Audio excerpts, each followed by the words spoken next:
High කොහමද ඔයාලට අද වීඩියෝ එකේ තියෙන්නේ මම බබත් එක්ක කරපු චූටි ඇක්ටිවිටීස් වගේකුයි පොඩි කුකින් වීඩියෝ එකකුයි. ඇත්තටම මම මේ කරපු ඇක්ටිවිටි එක නම් මම Facebook එකේ ගොඩාක් දැක්ක එකක්. ඒකට සාමාන්‍යයෙන් කියලා නොතිබ්බ නම තමයි අයිස් වලින් සත්තු බේරගමු වගේ අදහසක්. ඉතින් මමත් ඒක චුට්ටක් එක බලලා බබාට එක හදලා දුන්නා. මුලින්ම කරේ ෆ්‍රිජ් එකේ තියන්න පුළුවන් විදිහට වහන්න පුළුවන් භාජනයක් අරගෙන ඒකට වතුර ටිකක් දාලා බබාගේ ටොයිස් ටිකක් හොයාගත්තා. විශේෂයෙන් ওই සත්තු වගේ ඒවා ටිකක් තමයි මම සොයාගත්තේ. මේ තියෙන බලනක එක හරි ලස්සනයි නේද? අනේ මටත් හරි ආසයි හිතෙනවා බලනකොට. ඒක අපි බබාට දුන්නාම ඇත්තට මෙයා ආස වුණා. මේකට සත්තුම වෙන්න ඕනේ නැහැ. බබා කැමති වර්ග වලින් එයා කැමති જાතියක එක ටොයිස් ගත්තා නම් හරි. මම වතුරට පොඩි වෙනසකටත් එක්ක නිල් චුට්ටක් එකතු කරගත්තා. ඒක වතුර විතරක් දානවට වඩා වෙනසක් වෙයි කියලා හිතුණා නේ. මේක ඉක්මනට තිය කරගන්න ඕන නම් ඔයගොල්ලන්ට වතුර වලට ලුණු දාලා ඒ මිශ්‍රණය හරි උණු වතුර හරි දාගන්න පුළුවන්. ඉතින් කොහොම හරි බබා ඔක දිය වෙනකම් මාත් එක්ක ඉතින් එතන සෙල්ලම් කරගෙන හිටියා. පීනා. නෙලයි ලයනොයි විතරයි ඉන්නේ දැන්. අන්නනේ Anitayo. Wating ennako. Wating enne. Wating ennako. Ennako. Wating enne. Oya latena. Tunne nama.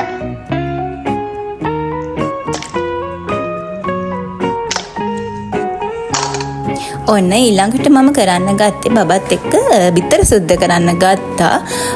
ඒකට කළේ තඹපුව බිත්තර හොඳට සෝදලා බබාට දුන්න සුද්ධ කරන්න. මේ බබාගේ ෆස්ට් ටයිම්. එතකොට බබාට අවුරුදු 2ක් වෙන්න මාසයකට දෙකකට විතර කලින් තමයි මම මේ ඇක්ටිවිටීස් එකම කළේ. මේ වෙනකොට බබාට බිත්තරේ හොඳට ටැප් කරලා දුන්නාම සම්පූර්ණයෙන්ම සුද්ධ කරන්න පුළුවන්කම තියෙනවා.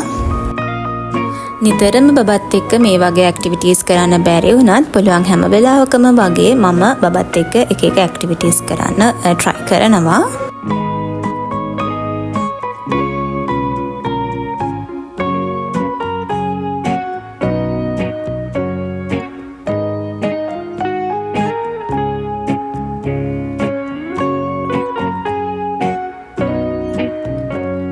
ඊට පස්සේ මම කළේ බබාට පසල්ස් වගේක් හදන්න දුන්නා. මේක නම් පීසස් ගොඩක් තියෙන පසල් එකක්. මේ වයසේ බබාලට මේක නම් ඇත්තටම වැඩි. ගොඩක්ම හොඳ නොබ් පසල්ස් සහ 2 පීසස් තියෙන පසල්ස් තමයි හොඳම.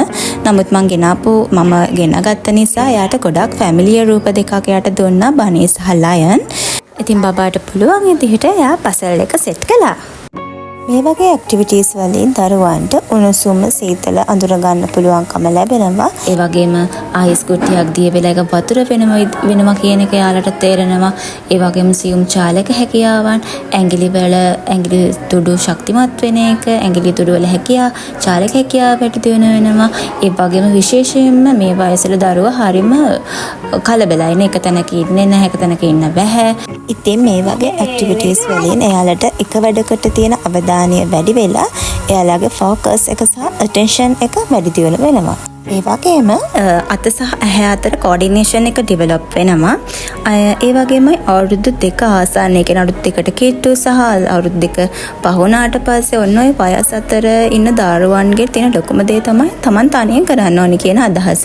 මම තනියම කරන්න ඕනි, එක තනියම කරන්නම්, බබාට කරන්න දෙන්න වගේ හැම දෙයකටම එහෙම තමයි එයාලා කියන්නේ. ඉතින් එයාලගේ Taman තනියම කරගත්තා කියන කොන්ෆිඩන්ස් එක මේ වගේ ඇක්ටිවිටීස් වලින් වැඩි වෙනවා. ඉතින් තව හැටතල පාට ගැන අදහසක් මෙයාලට එනවා. මේ වයසේ දරුවන්ගේ තව එකක් තමයි මොනවා හරි අහුනොත් දෙයක් ඒක කඩන්න බලනවා, කොලයක් අහුනොත් ඉරන්න බලනවා. ඉතින් මෙන්න මේ වගේ මට ඍජු ෆෝම් කෑල්ලක් අහුවෙලා මම එයාට නිකන් දුන්නාට එයා ඒක කඩන්න ගත්තා. මං හිතනවා ඉතින් එයාට ඒකත් පොඩි ඇක්ටිවිටි එකක් වෙන්න ඇති කියලා. මේ අතරේ මට චූටි කුකින් වීඩියෝ එකක් දාන්නත් ආස හිතුණා. මම එදා හැදුවේ රයිස් කුකර් එකේ බිරියානි එකක්. ඉතින් රයිස් කුකර් පොට් එකට තෙල් ටිකක් දාලා ඒක රත් වෙනකොට ලුණු දාලා ලුණු රන්වන් පාට වෙනකන් ඉඳලා සුදු ලුණු දාලා සුදු ලුණු ඉඟුරු ටික දාලා ඒක චුට්ටක් තෙලේ බැදුනට පස්සේ චිකන් ටික දාලා ගත්තා.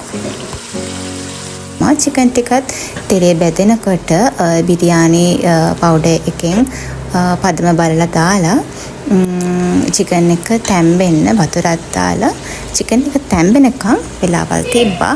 ඊට කලින් ඔන්න මේ මුදපු කිරි අනිවාර්යනේ බිරියානියකට. ඉතින් ගෙදර එදා කොහොමත් චිකනුයි ගෙනාපු කර්ඩ් එකකින් ඉතුරු වෙච්ච ටිකුයි තිබ්බා. ඒක නිසා තමයි මට ඇත්තටම බිරියානි ටිකක් හදාන්න ඕන කියලා ආස වුණේ.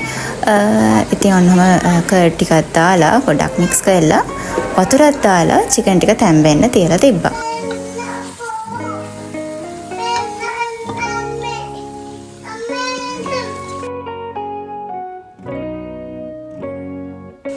පදම බලලුනුත් දාගත්තා.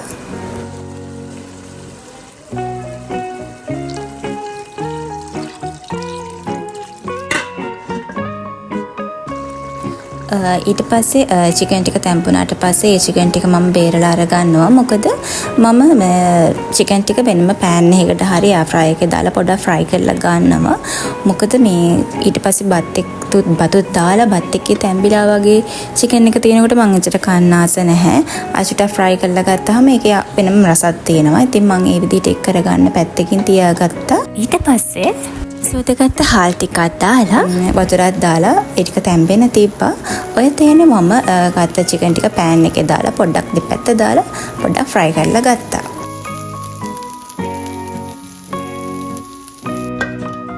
ඔන්න දැන් බත් එක නම් කුක් වෙලා තියෙන්නේ.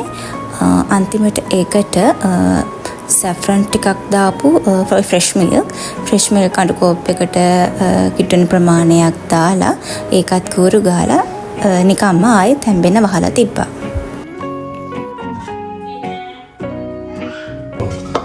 තහයිද? චිකන් ටික බේරගෙන මේ ෆ්‍රයි කරා නිකන්.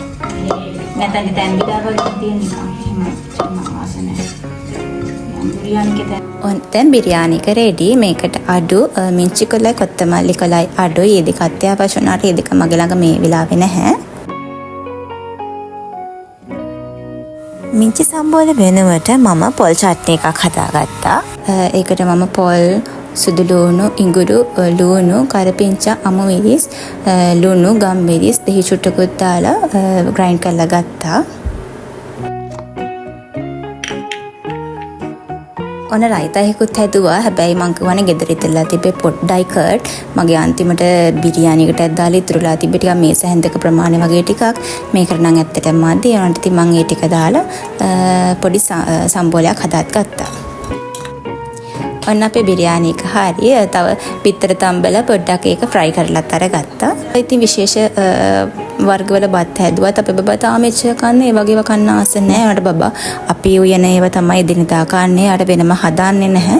ඒ වුණාට මේ වගේ 3-5 රස එන බත් වලට කහ බත් වලට ෆ්‍රයිඩ් රයිස් වලට ලොකු කැමැත්තක් නැහැ. ෆ්‍රයිඩ් රයිස් නම් ටිකක් කවා ගන්න පුළුවන්. කහ බත් බිරියානි වගේ නම් කන්නෙම නැහැ. ඉතින් එදා රැට යාට සුදු බත් තිබ්බා, පතල තම්බලා තිබ්බා. තව බිත්තරයක් ඔම්ලට් දාලා තිබ්බා. මට මතක විදියට තව වැටකොළුද කොහෙද දා තිබ්බා. එන්න ඉතින් එයා ඒක කන්න ගත්තා. මේ මේකට අපේ බබා කොහොමද තනියම කන්න තමයි ආස. විශේෂයෙන්ම රෑ කෑම වේල එයාට තනියම කන්න දෙනවා. එයා හැන්දෙනුත් කනවා, අතිනුත් කනවා. චුට්ටක් ඉතින් මම ළඟ ඉඳගෙන එයාට සපෝට් කරනවා. එදා රෑත් ඔය තනියම කාලා අන්තිම ටික තමයි ඉතින් අතගගා ඉන්නේ. හරිවද? හැම වෙලේම මතක තියාගන්න ඕන ලොකුම දේ තමයි මේ වගේ බබාලගෙන් මේ වගේ ඇක්ටිවිටීස් කරනකොට කිසිම වෙලාවක පරිපූර්ණත්වයක් බලාපොරොත්තු වෙන්න බෑ. එහෙම හොඳ නැහැ. අපේ බබාලගෙන් ප්‍රොඩක්ට් එකකට වඩා එයාලගේ ප්‍රොසෙස් එක තමයි අග යන්න ඕනේ, හිතන්න ඕනේ. ඉතින් අද වීඩියෝ එක බලපු ඔයාලා හැමෝටම බොහොම ස්තුතියි. මං ආයෙ දවසක එනකන් ඔයාලට සුබ දවසක්. පරිස්සමෙන් ඉන්න.